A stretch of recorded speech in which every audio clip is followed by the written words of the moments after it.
And we're live. So, howdy, folks. It's been a minute, but I am back. And hopefully, we can keep doing these on a more consistent basis.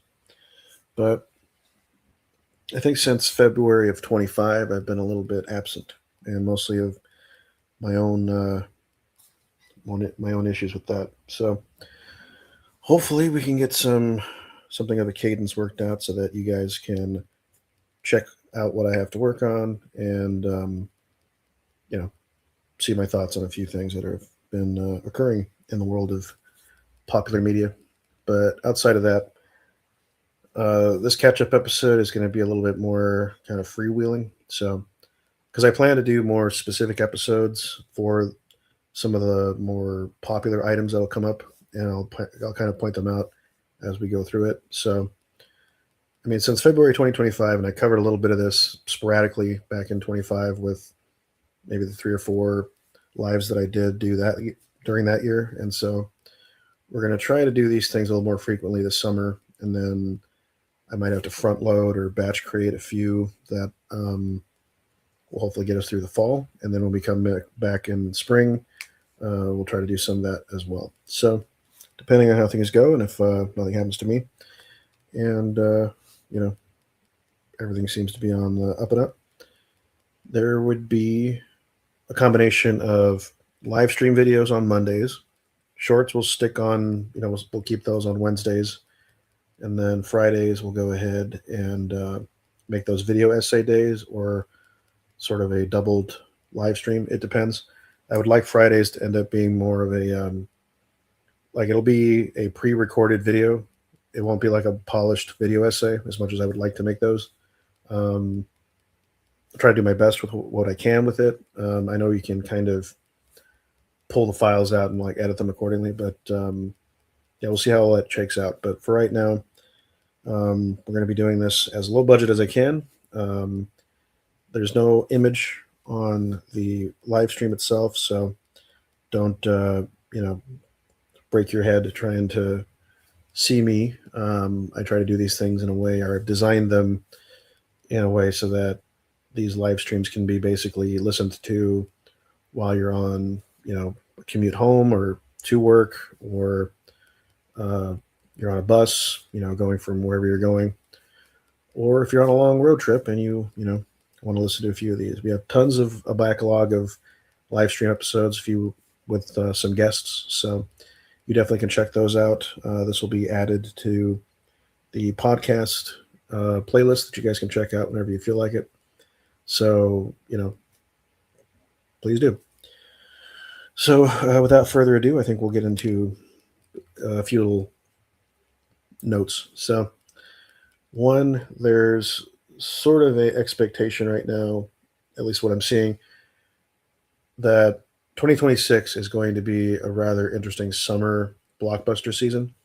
And given the results of the past weekend and some of the interesting notes that have happened there, I think it's important to, in order to kind of understand the now, we have to go back. So we'll do that in due course. But for right now, this is a science fiction, fantasy, and horror channel in particular. And normally I'll be playing a character, Fleet Admiral Levi, who turned into, who's been demoted to a commander. And so the whole idea is that I get like these items from alternate universes and I'm able to kind of analyze them. So those of you who are familiar with the Templin Institute or Space Doc or some of those kind of like more analysis-based channels, there's a little bit of that here. There's also going to be some room for retrospectives on older media, as well as a little bit more reviews on contemporary films that have come out. But I don't want this to become a review channel. That would be more just like a little branch that we have that we do sometimes on occasion. But and depending on if people want like an in-depth analysis of it, I could do that too. I'll probably add those to some of the more longer works. But yeah, for right now, where it stands right now in the media is that the movie Backrooms, which is directed by Kane, written by a different writer, but it's a screenwriter who's got a little bit more time in than Kane Parsons does. But Kane Parsons is the primary creator of this version of the Backrooms, and so the Backrooms is now its own thing. It's now uh, pretty much defined as a Kane Parsons thing, although there are countless backrooms versions that have been uh, proliferated through the media landscape on YouTube and other places as well that have been that have tried to put their own unique spin on things. And I think one of the more unique ones that's kind of backrooms inspired that I watched recently was called Rudon's Plane. I recommend that you guys check that out. It's actually a pretty compelling, like storyboard comic sort of thing, and uh, it's kind of fascinating. I don't know if the ending works so much for me, but there's a demand for it. I'll talk about it, but I think I'll probably make a special episode to discuss that one. But yeah, Backrooms, according to some of the numbers I read, made $117 million this past weekend. And another film, Obsession, made a good chunk too. About I think about another 100 million. So just this past weekend alone, there have been two very cheap, micro budget essentially compared to all the other stuff, films that have been created in the horror genre and have done gangbusters at the box office. I find this very fascinating because we kind of saw sort of a rising trend in the horror world where I would kind of credit filmmakers like Robert Eggers or Ari Aster for kind of fertilizing the ground that had led to where we're at now. And so you've had this upswing in the genre. You've had established filmmakers like Ryan Coogler, who did Weapon or not Weapons, Sinners, and then you have Zach Krieger, who did Weapons. And funny thing about Zach Krieger and um, I believe some of the other guys involved with the people who made Talk to Me, the Filippo brothers. I think they primarily were YouTubers that specialized in comedy, but then um, they switched to the horror genre. I mean, Jordan Peele's another one who started out in comedy, who now has kind of transitioned to being more of like a horror native writer and director. So I find that interesting as well. So I've been kind of thinking that the pathway for some people would be like you got to start in comedy and go to horror, and then after that you can do whatever you want. But we'll find out if I have to mirror that exact path or not. But I find that the interesting trend that we're noticing is not only are these films being made on the cheap, but they're also doing big gangbusters at the box office. Because I mean, Backrooms was made for $10 million, and then Obsession was made for something like 75 or $750,000, and now they're making humongous sums of money. I mean, this pretty much automatically means a profit. And word of mouth is pretty much what's sustaining Obsession, but the thing that's sustaining Backrooms is that it's kind of a Gen Z native uh, IP, and consistently there's millions of people who are watching the Backrooms videos online, and that's kind of feeding into this new trend that we're seeing. So I think that the future uh, looks bright for horror movies, and I think that there's something to that because I think a lot of the reports I've been seeing from people and friends suggest that it's by and large like younger people who want to watch these horror films, and it's couples who like want to have a date night on a weekend and they go and they watch these things together. And something about that I think is very enriching because I think for the first time in a very long time, we might be seeing the emergence or reemergence of a shared cultural moment. And we thought that these things had gone the way of the dodo, at least some of the people in the industry. And I think that a lot of this is foolhardy. I think that they didn't really anticipate the fact that ultimately it's not just that, it's actually the fact that Hollywood has not made films that have attracted very many people. And so now Hollywood is making films that the Gen Z and younger people want to watch.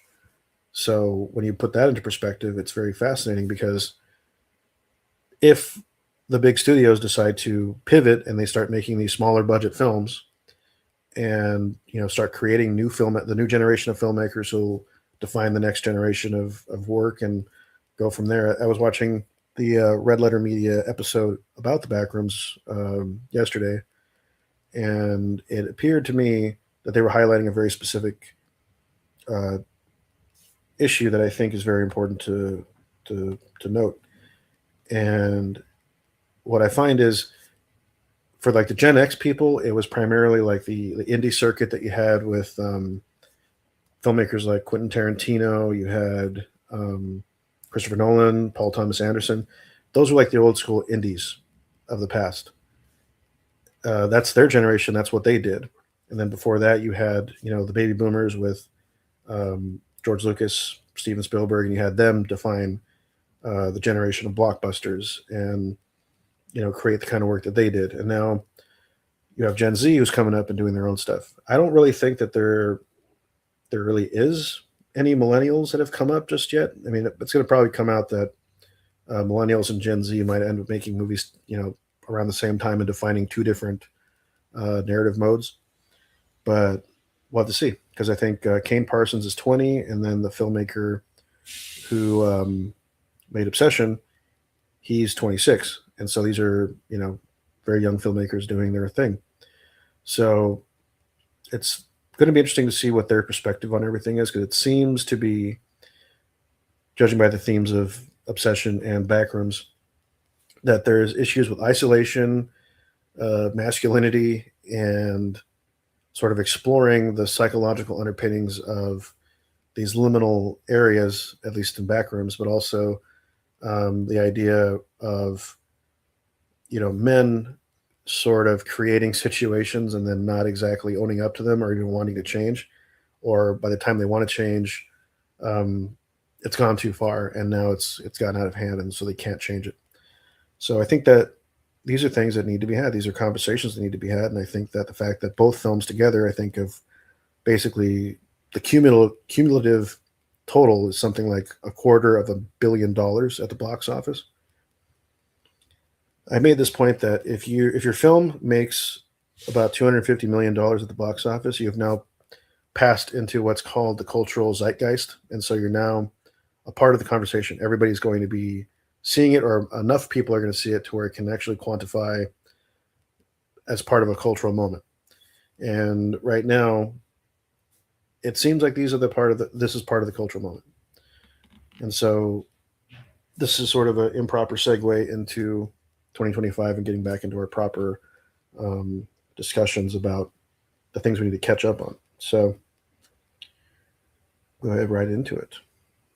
So I think one of the biggest challenges right now is that the media landscape is shifting away from big budget films, at least the kind of films that are sort of like committee designed and not really made to offend anyone. They're made strictly to make as much money from as many people as possible. And so they feel oftentimes hollow and like they're not saying anything. And I made this point last night when I was speaking with a friend on the phone that the thing that'll be the death knell of Hollywood is that they just double down on making the most money, or the strategy they think makes the most money for the most amount of people, from the most amount of people. And it seems like when you make empty entertainment that doesn't say anything about society or doesn't like offer something new or another perspective, people don't really want to watch it. And so you have to make something that says something about society, or something that at least gets people thinking, or something that people want to see. So I think that's probably one of the reasons why smaller scale dramas are probably going to be crowded out in the multiplexes, and that they're going to be pretty much relegated to like stuff you watch at home. And I don't like that too much, but then again, I do see the rationale for it because a smaller scale film like Marriage Story arguably is not a film that is spectacle worthy enough to warrant a big screen big screen showcase. Because I think people want to have a reason to go to the theater, especially when you're talking about having to spend, in some cases, excuse me, if you're going for Dolby or IMAX, you're looking at spending above, $20 plus just trying to see those. So, I mean, at that point, you have to wonder, if you're gonna make it worth it, you're gonna want to make it worth it. So you're not gonna want to spend money on like a smaller scale story, especially if it doesn't seem like it's worth it. So yeah, I think we're pretty much heading closer into a spectacle era. But the thing is, it's not really spectacle. It's spectacle slash, you know, a film that's worthy of being in the theater.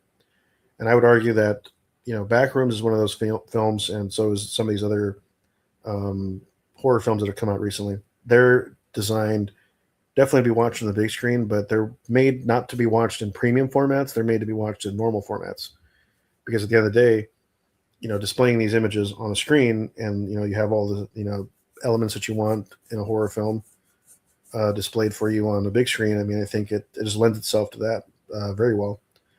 So that's why I think the pull of gravity is in that direction. And so when we discuss some of the things that I missed out on discussing, and I may have brought some of this up in the 2025 streams, but I didn't really get a chance. I was actually planning to do a whole review on Captain America: Brave New World. That's one of the ones that came out, I believe, Valentine's Day weekend back in 2025. But instead, I did a video about love and science fiction, and I had a lot of fun with that. I think I'm going to try to use some of the stuff I discussed in that one to kind of inform some other ideas that have been percolating in the old brain for later. But I mean, with Captain America: Brave New World, I think the problem was it had a lot of good ideas, just like a lot of these Marvel films do. But the problem was it didn't really stick the landing. And I think the problem was I feel like it's doing the same problem that a lot of these Marvel films do, where it's like trying to set up the next thing and not trying to like make a good movie. And I think that's part of the problem with some of these things. And I mean, I would hope that Marvel learns their lesson, but I feel like after Endgame, the Marvel Cinematic Universe has kind of like overstayed its welcome. I feel like the story pretty much ended in Endgame, and I don't necessarily think that there's reason to continue on narratively other than just trying to sustain a franchise and get more money. Um, Although it seems like they're trying to ready everything up for, if I remember correctly, it's like the first three phases of the MCU was like, I forget exactly what the term was, but yeah, there's a specific term for those first three, and then the next three are the first three are the Infinity Saga. That's right, and then the next three phases are the multiverse saga, and now we're heading into, I guess, phase 7 or something like that. I don't know. And that phase is going to basically start with the mutant saga, and so now we're getting X-Men. We're going to get, hopefully another edition of Fantastic Four, which I'll also discuss a little bit in a moment.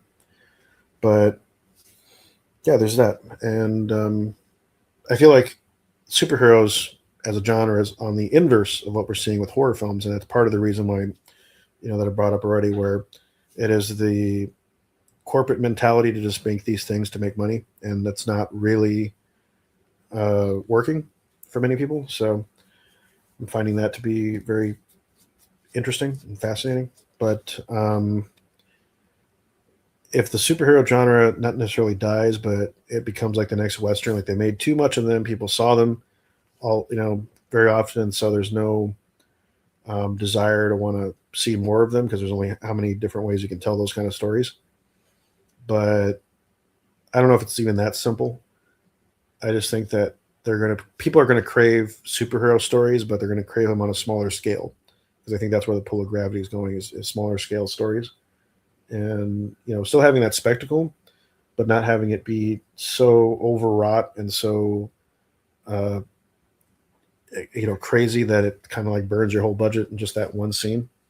Uh, Kind of pointing out to like the first Avengers movie where the whole film kind of culminates in the climax at the Battle of New York City, and it's like a special effects extravaganza. And I don't know if that's sustainable in the long term because every film can't have that. Every film has to have like a climax that doesn't, come in that kind of, you know, crazy CGI, extensive work. I mean, with some of the discussions that have been had about AI, there's a discussion that certain AI components can be used to augment some CGI elements, so you can actually bring the price on those CGI elements down. And in that way, I'm not that opposed to it. I think that that would be a good way to save some money on the budget. But does it take away money from the designers or the CGI artists? The CGI artists are actually not being paid too well, if all the reports are holding true.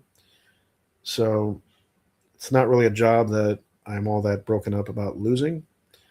But it's possible that this happening would lead to CGI artists getting a little bit more of a bump in pay because there's not that many. You don't have to like split that role to a bunch of people. You can just like consolidate it into a bunch of several different roles. But the way Hollywood works, it'd probably not work out that way, unfortunately.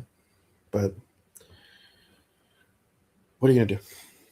But yeah, so with the Marvel Cinematic Universe, I'm definitely a little bit more um, hesitant to say that the future is bright there, but there are, I think, shining moments, and we'll see how that all shakes out.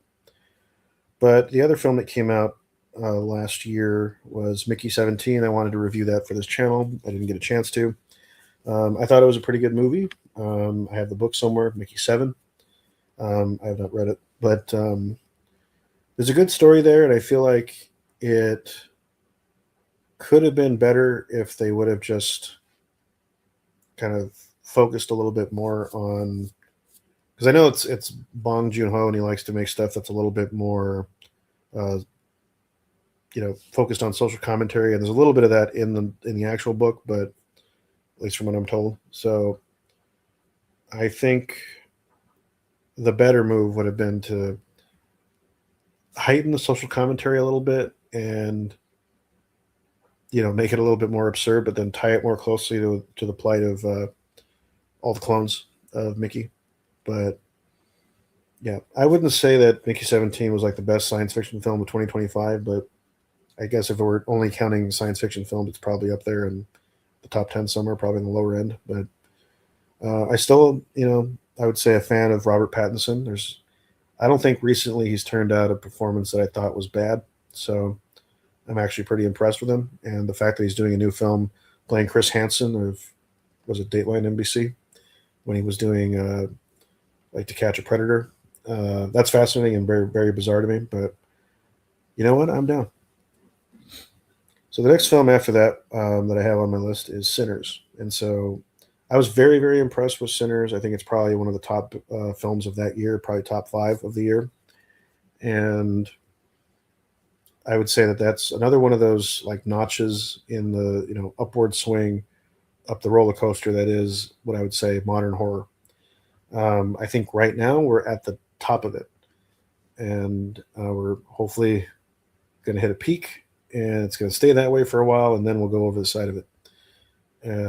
We'll have to find out. But for right now, it seems like like I mentioned, the pull of gravity is definitely toward uh, horror. And there was a review I heard from someone who was claiming that Sinners was like an anti-white film, which I thought was very bizarre of a take. And then when I watched it, again, yeah, I couldn't get that out of it. So I think somebody's, got some kind of a guilty conscience or something and is using their personal experience to inform that view. Um, we use our personal views to inform a lot of our, decisions and our thoughts on things. But I think in particular, that was a very bizarre take from that film. I feel like you can interpret it that way, but I think interpreting it that way is an example of poor media literacy. And yeah, I don't think it's a very solid take. But outside of that, I think Sinners was definitely a highlight of 2025. But I wasn't a part of the team or the group of people that said that they thought that Sinners should win Best Picture. I don't know if it was, that good, but I was pleased with uh, One Battle After Another winning Best Picture because I've become a Paul Thomas Anderson fan, and so the fact that this is his first Best Picture win was quite the thing. And then my friend and I, we were watching the Oscars that day, uh, this past year or back in February, and we were thinking to ourselves, we kind of thought Paul Thomas Anderson would have won for the Best Picture at least a couple of times before then, because we would have thought that There Will Be Blood would have been the big winner, and then we looked it up and we're like, well, we know why, because the film that won Best Picture back in what was that, 2007, 2008? That was No Country for Old Men. So if I was in PTA's position, I would actually be very pleased that I lost to that film because, you know, you losing to one of the best films of the 20th, 21st century, I mean, there's worse things to lose to. And so that would be, you know, that'd be great if I was in. But obviously I'm not. But going into May, um, so Thunderbolts, I did like Thunderbolts a lot. I do think it's funny that Lewis Pullman is playing a second character named Bob. There's a joke floating around that when he does Spaceballs 2, the new one, uh, he'll be playing another character named Bob. The son is now Bob. Uh, we'll see how that works out. But yeah, Thunderbolts, I thought was a better, film compared to like Captain America: Brave New World. But I thought that there's still some parts of it that kind of make it feel like this is like not even just like the B team, this is like the Z team. And I don't know how to feel about that because one of the other alternative titles for it was the New Avengers. So we'll find out how that all shakes out in Doomsday, um, which will be coming out at the end of this year, I'm told. So that'll be something. But yeah, I mean, if that is the new Avengers going into the new film, I'm very fascinated by how this will turn out. But the next film on my list is Mission Impossible: The Final Reckoning. So I love Mission Impossible. I always will, and I think that Final Reckoning is the first film I felt was maybe a notch down from the other films. So in my view, the Mission Impossible franchise has gone pretty much. It started very strong with, like, I think this is my controversial opinion. Mission Impossible 1 is a 7 out of 10 film. And it's enjoyable, it's rewatchable, but it's a 7 out of 10 film. Strictly because everything that happens after it is a little bit more exciting to me. So Mission Impossible 2 is probably, if I'm being very generous, a 2 out of 10 film. It is not very good. And it's kind of disappointing because there's a lot of weird stuff in it. But I kind of expect John Woo films to just be kind of wild and wacky anyway. So probably doesn't help it. But I do think from Mission Impossible 3 onward, so you have Ghost Protocol, Rogue Nation, Fallout, Dead Reckoning, and then Final Reckoning. So I would say all of these films are like 10 out of 10s all the way through. And then Final Reckoning is a 9 out of 10. And I think it's very hard to maintain that consistency across just two films, let alone 3, 4, and 5. So the fact that they were able to maintain that, just hitting it out of the park for, you know, 3, 4, 5, 6, and 7. I mean, that's a streak that I think is unparalleled. And you can even argue that the last one, even if it is just a notch below, it is still a solid experience in the movie theater. So I actually think that that's something to be lauded and celebrated. But I do think that because these films are now becoming so unwieldy with the budgets and all that, because I think this one cost like $300 million and it didn't make that much. Like, you can't make these films on such an extensive budget and then hope to make a billion. Because no Mission Impossible film has ever made $1 billion. So I think expecting it to get close to that is a little foolhardy on their behalf. So there's no reason they can't make these things for like 50 or something. I mean, I think that's what the John Wick films are usually made for, and they make pretty good money. So I would say they should probably take a little bit, of a lesson from them instead. But alas, not a bad way to end that franchise. And it might not be the end forever, but I think it'll be the end for a few more years. And Tom Cruise is going to be doing Digger this year, and he'll be doing what I'm told is another mission or another Top Gun movie. And I'm told he's also thinking about still trying to do that SpaceX space movie where they're actually going to shoot something in orbit. Yeah, we'll have to see how that turns out. But if anybody's going to do it, it'll be Tom. So outside of that, I did watch How to Train Your Dragon, and I watched, I think, the first two animated films before I watched um, the live action movie. And all I could think about watching the movie was thinking that, okay, now we're at a point where we can actually legitimately make a Dragon Riders of Pern movie in live action. It would be expensive, but it's possible. Then I started thinking to myself, would it really be that bad if you were doing an animated Dragon Riders of Pern film or TV show?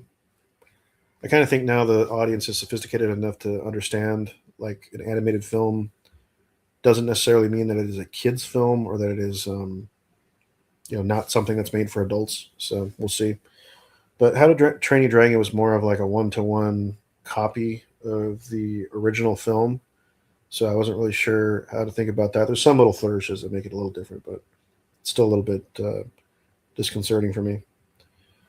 But I did mention this in a video that I made earlier in my YouTuber career, where I think it was like probably in 2024, where I was mentioning that hope was back. So we had stuff like Superman and Fantastic Four, and the trailers were showing us that, in fact, there was cause to believe that hope was back. So I still think that that's the case because I think when I made that video, um, I think the trailers had just come out for it, and I think the video was actually like the return of hope, Fantastic Four and Superman revealed. And when I did that video, I offered my thoughts on Fantastic Four and Superman, and I felt like around that time that I would kind of be vindicated by my thoughts on it. It was like right after, actually, I think I did that video a few days after I got married. Well, interesting. But yes, basically one after another. You had Superman in July, the earlier part of July, and then you had Fantastic Four at the end of the month. And so you had two visions of hope from the DC universe under James Gunn, and then you had hope under the Marvel universe. And I actually really loved Fantastic Four, a lot of it. And I felt like the crazy thing about it was that I could live in this retro futuristic 1960s world that they find themselves in and be pretty satisfied. There was a scene that I thought was very notable. I think about halfway through the film where they're going through like a faster than light jump, and I was completely blown away by this. It's like an Alcubierre drive actually rendered on live screen, on the big screen for the first time ever, and it blew my mind. And then there's like a interstellar kind of knockoff scene where it's like they're going around a black hole, which is also fine. All of the space scenes were things that I would love to replicate in my own work one day. And it was a very good Fantastic Four film. I think it's probably the best Fantastic Four film ever. Because the Fantastic Four from the 2000s is a little bit more like cheesy and hokey. There's still some nostalgia for it. Sure, I grew up with it. But I feel like this one was the one that codified the entire idea and made it something decent and good. And so I would follow these films. If there was another couple Fantastic Four films with the current cast, I would be pleased. With Superman, there was a lot of people discussing, how would David Cornsweet, portray Superman. And I think I was blown away by his performance in that he felt like the kind of person who would be Superman because he's kind of a lovable idiot in the sense that he's very naive and he really does believe in the power of good. And this is instilled in him by, like the Ma and Pa Kent. So when you think about it like that, it's kind of novel in its portrayal, at least in the modern era, because it is banking on raw, actual sincerity, and it's not schmaltzy. It's not trying to like overdo it. It's actually very genuine, and I think that's why it resonated with me so much. And I thought that that was a good way to do that portrayal. And I think that both of these films kind of made me think that okay, maybe there's not a lot of maybe I spoke too soon about the premature death of the superhero genre, but I do think it needs to evolve and it needs to pivot to something else and adapt to the new marketplace. And I think that both of these are showing that we probably need to. So I think the broader trends right now seem to suggest that there's a desire for hope in a dark time, and there's a desire for exploring the fears that get to the core of us. And I think that's why horror as a genre is resonating at this moment. So there's a lot I can say about that. I think I'll explore that in a bit. But later in the fall, we had Weapons, and that was a film that I was really, really down for, and I think I give it a 10 out of 10. Very solid film, and I even got a hold of the screenplay. I read the screenplay, and I was kind of concerned when they revealed exactly who was behind everything. I was like, okay, that's a bit interesting. But when you see it live on the in film, it was perfect, and I was very pleased with that. Somewhere around this point, I think Life of Chuck came out. I think 2025 was a weird year because we had The Life of Chuck, we had The Running Man, and then we had The Long Walk. These were like three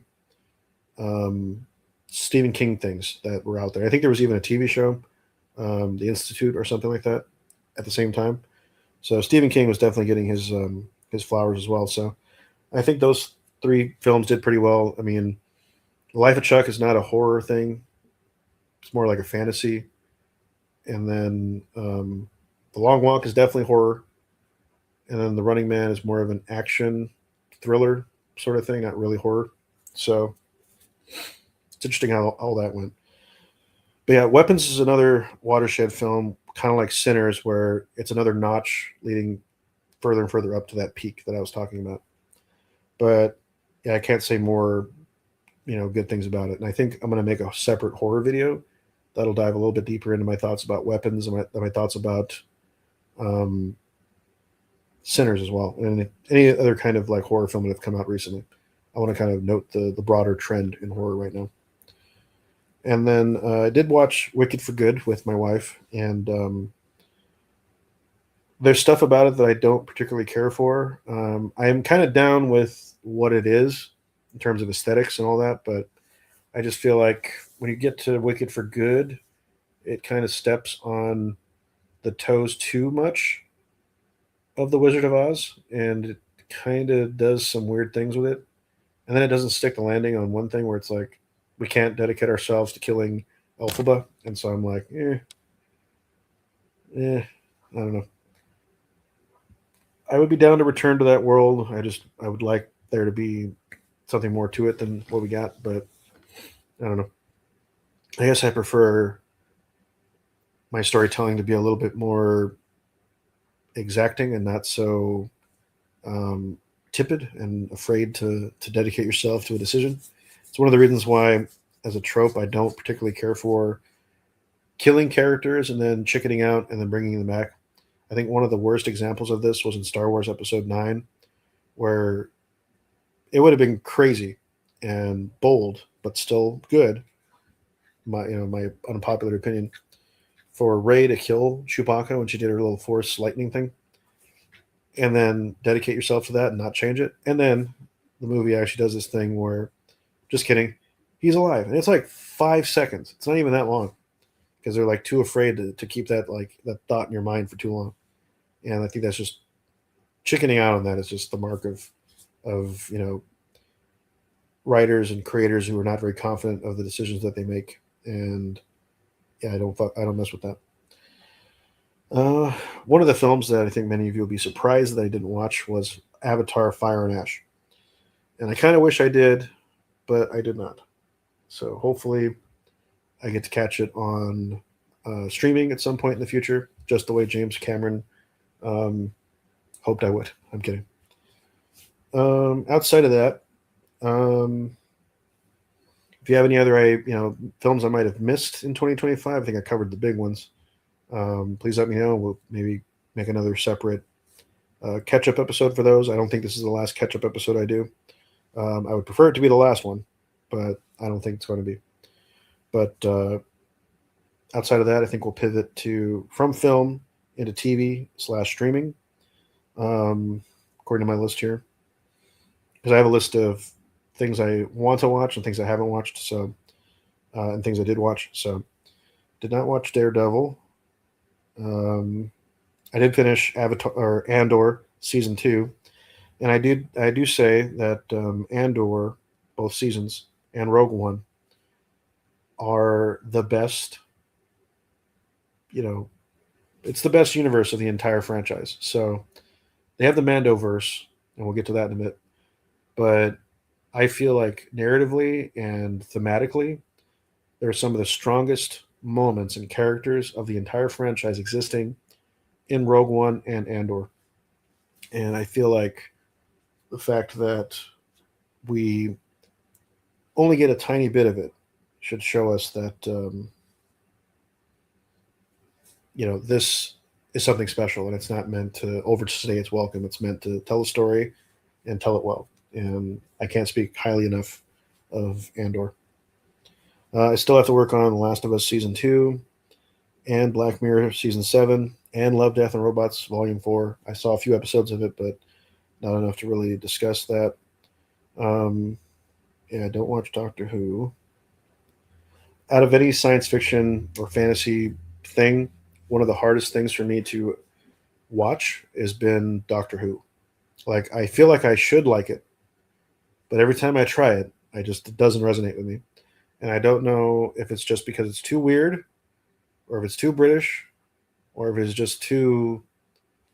It just doesn't play with my storytelling proclivities. So, if you're a Doctor Who fan out there, I'm probably never going to review it, but I shouldn't ever say never, since there's a lot of things I've done in my life where I first said I would never do something and I ended up doing it. So, I guess take that with a grain of salt. But anyway, Star Trek Strange New World Season 3. I'm of the opinion that for the most part, I think Season 3 was probably the weakest season. Because I feel like it's all over the place, and the writers are indulging a little bit of their more problematic tendencies, where it's like we want to provide context for the things that are coming after, but we also want to tell our own story. But we also want to entertain some really weird thoughts that make the actors feel like they're a part of something that is not a Star Trek thing. So there's that as well. But yeah, I mean, so be it. I mean, there's some stuff in it that I did really enjoy, and I'll probably expand on that later. 'Cause I think we're going to do a series of reviews for the Star City TV show, because right now I'm doing some reviews for All Mankind, the Apple TV science fiction series. Uh, it just finished up its finale, and so I do the reviews with Anti-Derivative Jill, and we're gonna have a few guests on to discuss that on Wednesday. So if you're around, I'll definitely be posting a community post letting you know to follow me there. And if you want to listen to my thoughts on the season finale, you can definitely join us there. And then the week after that, we're going to be doing a couple of things with, because we're inviting some notable people on Wednesday the following week. And then the end of that week, a friend of ours that you've seen on this channel, Lance of the Outcast Creative, uh, is doing his own version of kind of a recap and kind of thoughts on future episodes. So I'm looking forward to that as well. Um, that should be on like June 14th. So that's For All Mankind is not escaping my life anytime soon. But I think on Fridays you'll be seeing more reviews for Star City, the spin-off show of For All Mankind, where it talks about the Soviet Russian perspective of the moon landings. Because the whole show is based around the idea that the Soviets beat us to the moon in 1969, and we've never seen the Russian perspective. And so there was a lot of surprising things, and I think there's enough there to keep me going with it for the duration. So I'm really curious to see where all these threads go. I mean, we kind of see some of them where they end up in season 5, but I think there's another element that I think is going to feed into season 6. So I'm really curious to see what happens there. But after Star City is done, I think we're finishing that up. I think some point in, if I'm not mistaken, should be about mid July.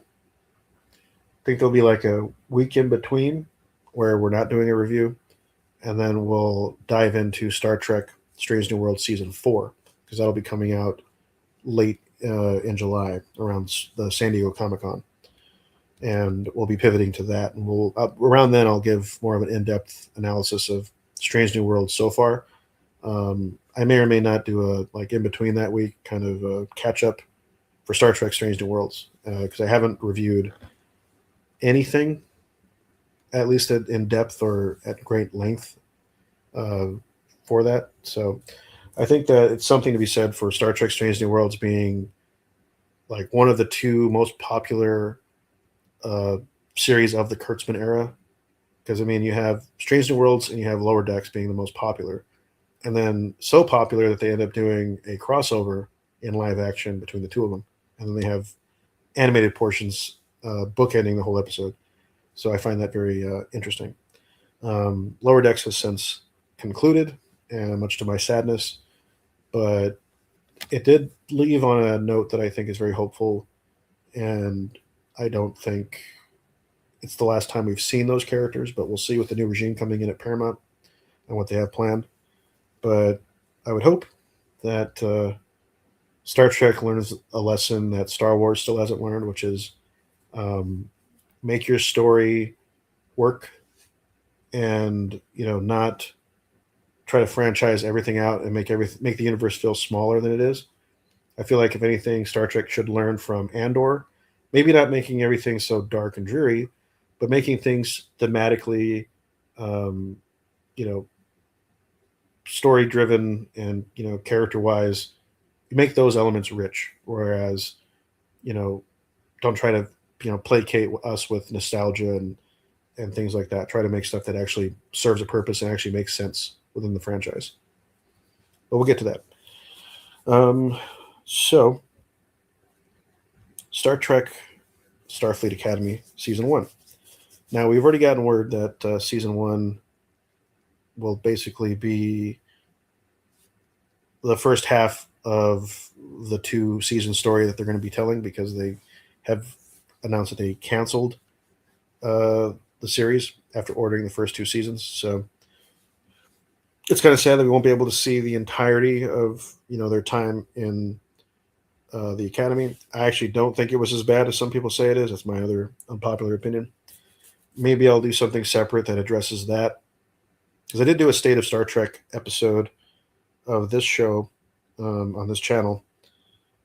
I think right before I did my Return to Hope video. So I think I did that video, like the week before.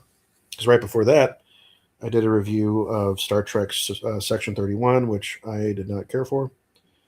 But there's another friend of mine who is being sort of critical of me for wanting to dedicate myself to doing a fan fiction thing in the summer. So starting today and moving forward, I'll be writing a fan fiction script-based project called Star Trek Quantum Frontier.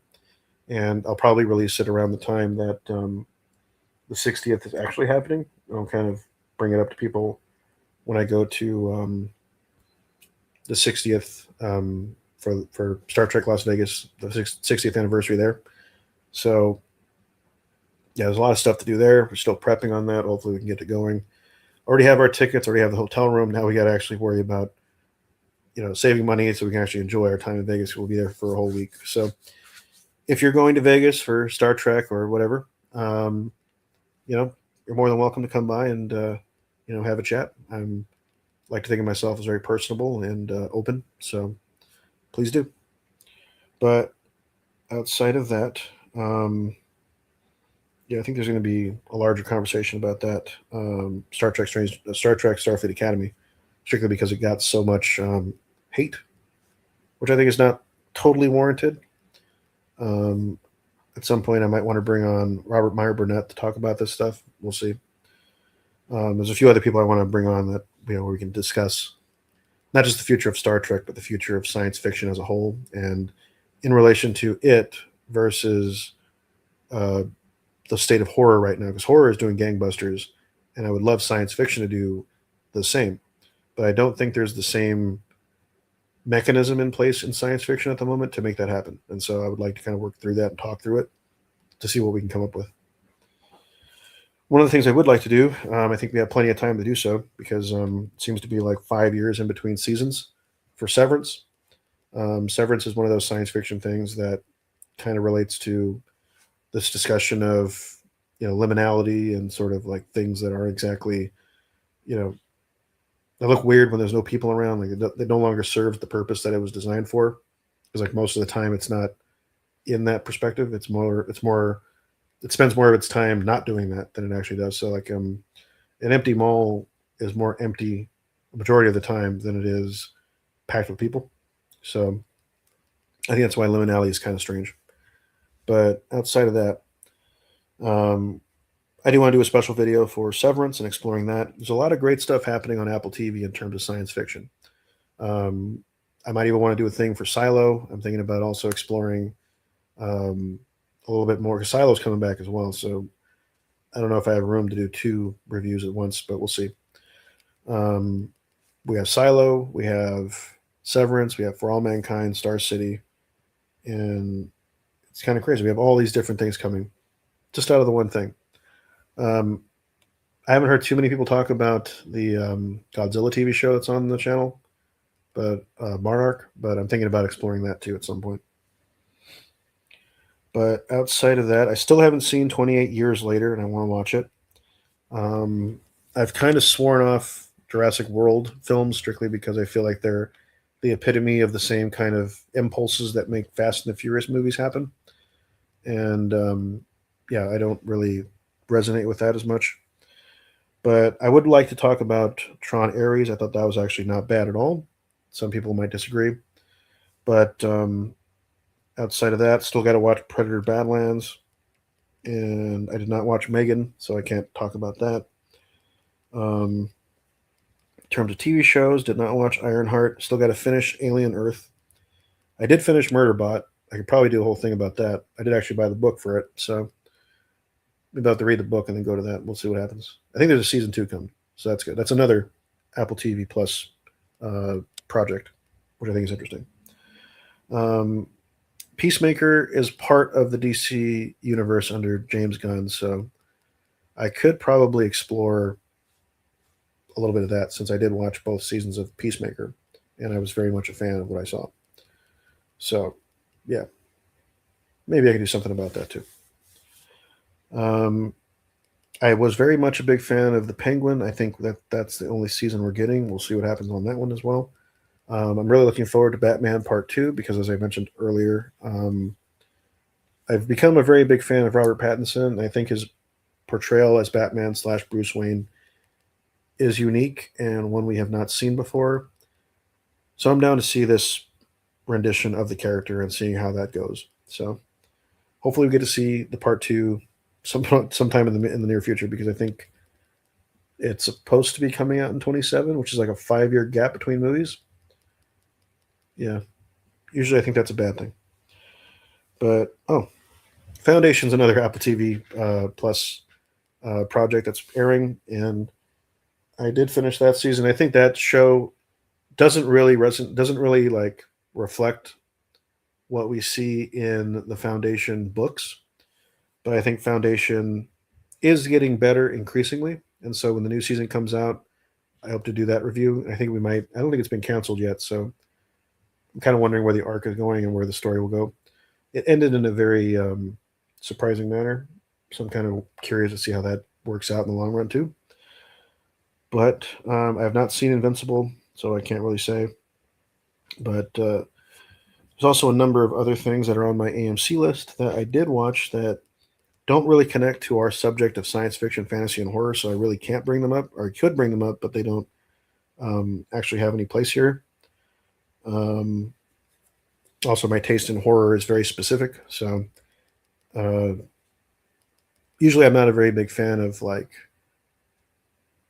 slasher films for the sake of slasher films. I did an episode way back in October of 24 where I was kind of exploring slasher films, and I think my opinions kind of evolved a little bit since then. But like, I like a lot of them, but I wouldn't say that's a part of the genre that I really enjoy. I also am not a very big fan of jump scares, but for some reason people are very adamant that that's like a make or break thing for them, and I think it's really weird because actually that's been a criticism of Backrooms itself, where the film doesn't have like gross out gore every 5 minutes, and the film doesn't have like nonstop jump scares, and I think those are two elements that make the film stronger as a project. So at some point here, I'm going to do a more in depth video exploring the Backrooms itself as a lore element because I haven't really done too much in terms of exploring the lore of the Backrooms.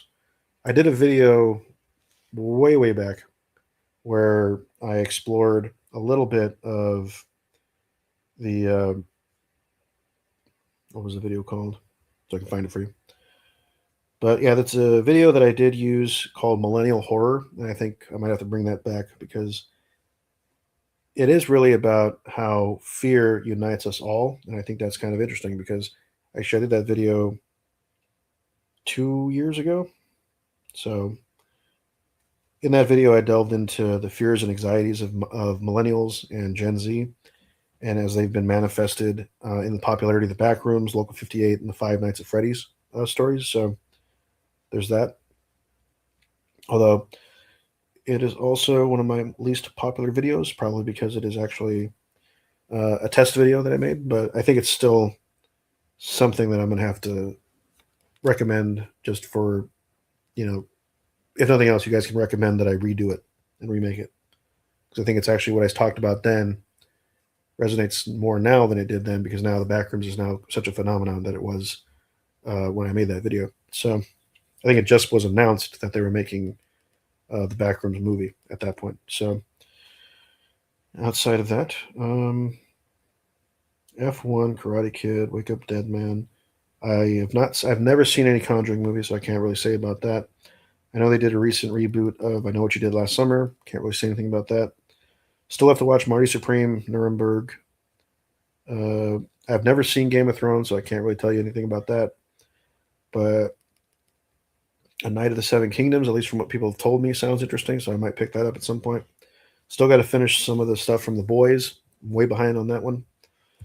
But nevertheless, I get spoiled by people all the time with it, especially from Facebook.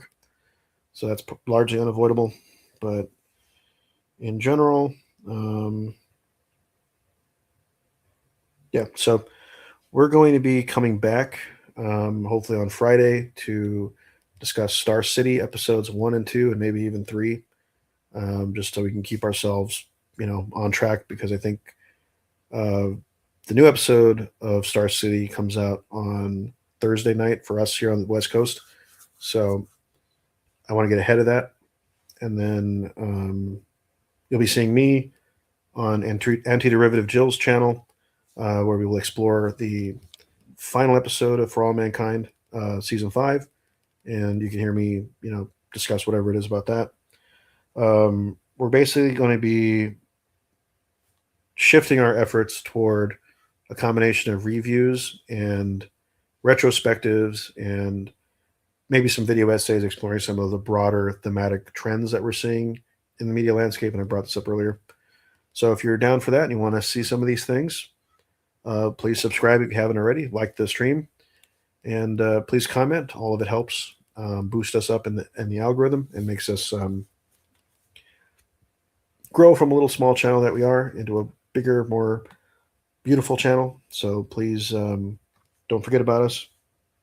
One of the things that I'm hoping we do very soon is that we start inviting more and more people in the community up to discuss stuff. So if that's you, or if that's anything, again, please like the stream, comment, and subscribe if you haven't already. So I think we'll close out our proceeding with just a closing thought or a final thought, as Jerry Springer once had. So I think in general, I'm noticing two big trends in the media landscape, and that is a desire for a return to hope. And that's the other thing, too, I want to get into is Project Hail Mary was one of the more notable examples of science fiction this year that I think resonated with a lot of people. It made pretty damn close to $700 million at the box office. And I think it's notable because The Martian also made about 650 million when it came out back in 2015. So I think there's a hunger for that on top of exploring these fears. And so I want to make a video diving into these trends, and I think I'll probably invite Robert Meyer Burnett on for that. So we'll have to find out. But anyway, in there, out there, and all the other ships at sea, I hope that you have a wonderful rest of your Monday, the rest of your week, and hopefully you get to see me back on Wednesday with the Antiderivative Jill Show, where we explore Season 5 of For All Mankind. And you join us back here on this channel for Star City Episode 1, 2, and 3 on Friday. So with that said, I hope everything goes well, like I said, and we will see you all later on. So with that said, so long, and thanks for all the fish.